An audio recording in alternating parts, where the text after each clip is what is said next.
کہ اسلام کی جو طرز زندگی ہے، ہمارا جو لائف سٹائل ہے وہ کیا ہے، اور اس کے لیے خاص طور پر ہم نے اس بحث کے بارے میں گفتگو کی تھی جو فرعون کے دربار میں بیٹھے ہوئے چند جادوگر جو تھے وہ حضرت موسیٰ اور حضرت ہارون کے بارے میں کر رہے تھے کہ دیکھو یہ دونوں جو ہیں ان کو جلد از جلد یہاں جمع کر دو تاکہ ہم ان کا قلع جمع کر لیں، ان کو ہم یہیں پر دبا دیں، کیونکہ ایک تو یہ ہے کہ تم سے تمہاری سلطنت چھین لیں گے، بنی اسرائیل جو ہے اس کی سلطنت جو ہے اس پہ قبضہ ہو جائے گا اور ہم فرعون جو ہے یہاں سے چلے جائیں گے۔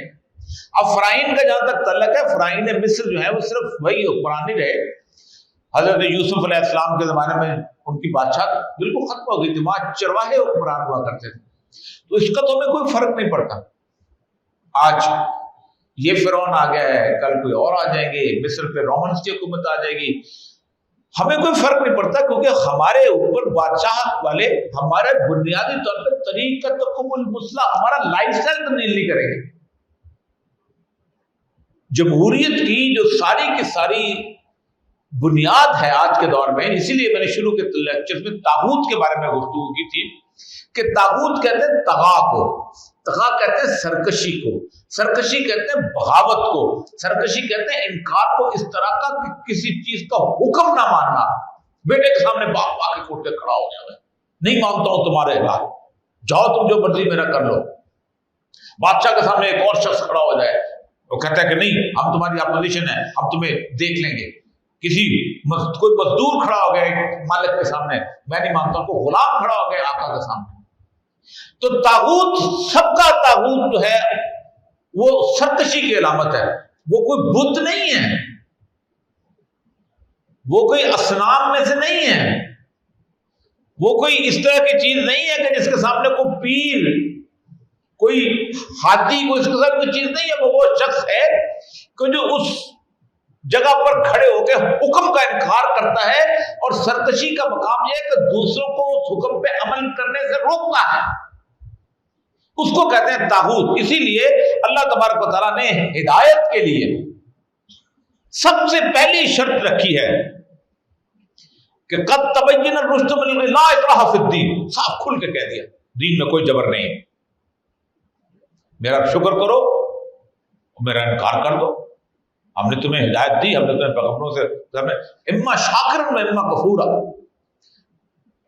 خلق الموت والحیات لیبلوکم ایکم احسن عملا، ہم نے تمہیں موت اور حیات کو تخلیق کیا تاکہ تم دیکھیں کہ تم کام کیا کرتے ہو انسانوں والے، احسن عمل کیا کرتے ہو، اور احسن عمل میں سب سے پہلی بات ہے کہ تم میرے شکر گزار کتنے بنتے ہو، میرا انکار کیسے کرتے ہو۔ تو قد تبین الرشد من الغی، ہم نے کھول کھول کے واضح کر دیا کہ یہ ہدایت کا رستہ ہے اور یہ اس کا۔ قد تبین الرشد من یکفر بالطاغوت ویؤمن باللہ، اللہ پہ ایمان بعد میں ہے، باغی کا انکار پہلے ہے، سرکش کا انکار پہلے ہے۔ جو کوئی ومن یکفر بالطاغوت ویؤمن باللہ، اور اللہ پر ایمان لائے گا، فقط استمسک بالعروۃ الوثقی لا انفصام لها، پھر اس سے وہ رسی کو مضبوطی سے تھام لیتا ہے، اس رسی کو مضبوطی سے پکڑ لیتا ہے کہ جس کے سامنے کوئی اس کو پھر زلزلہ نہیں آتا، کوئی اس کا ایمان نہیں ڈولتا۔ کیوں نہیں ڈولتا؟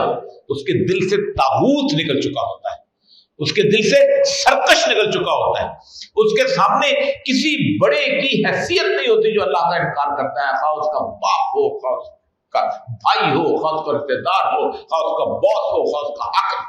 ومن یکفر بالطاغوت ویؤمن باللہ، اب اللہ تعالیٰ پہ ایمان لاتا ہے، فقد استمسک بالعروۃ الوثقی لا انفصام لها واللہ سمیع علیم۔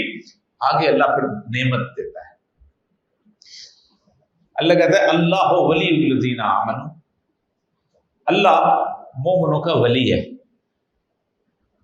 ہم ولی ڈھونڈتے ہیں نا ادھر، یار شکل بڑی ولیاں والی لگتی ہے، دیکھو کیا نیک آدمی ہے، کیا اللہ کہتا ہے میں تمہارا ولی، میں تمہارا دوست، میں تمہارا ساتھی، اللہ ولی الذین آمنوا، جو مجھ پہ ایمان، یخرجہم من النور الى، اللہ ولی الذین آمنوا یخرجونہم من النور الى الظلمات، یخرجونہم کی تعبیر ہے کہ جو ساتھ نہیں چھوڑتا، ایسے ہے کہ جیسے آپ ایک دلدل والے راستے پہ چل رہے ہوں، کچے راستے پہ چل رہے ہوں،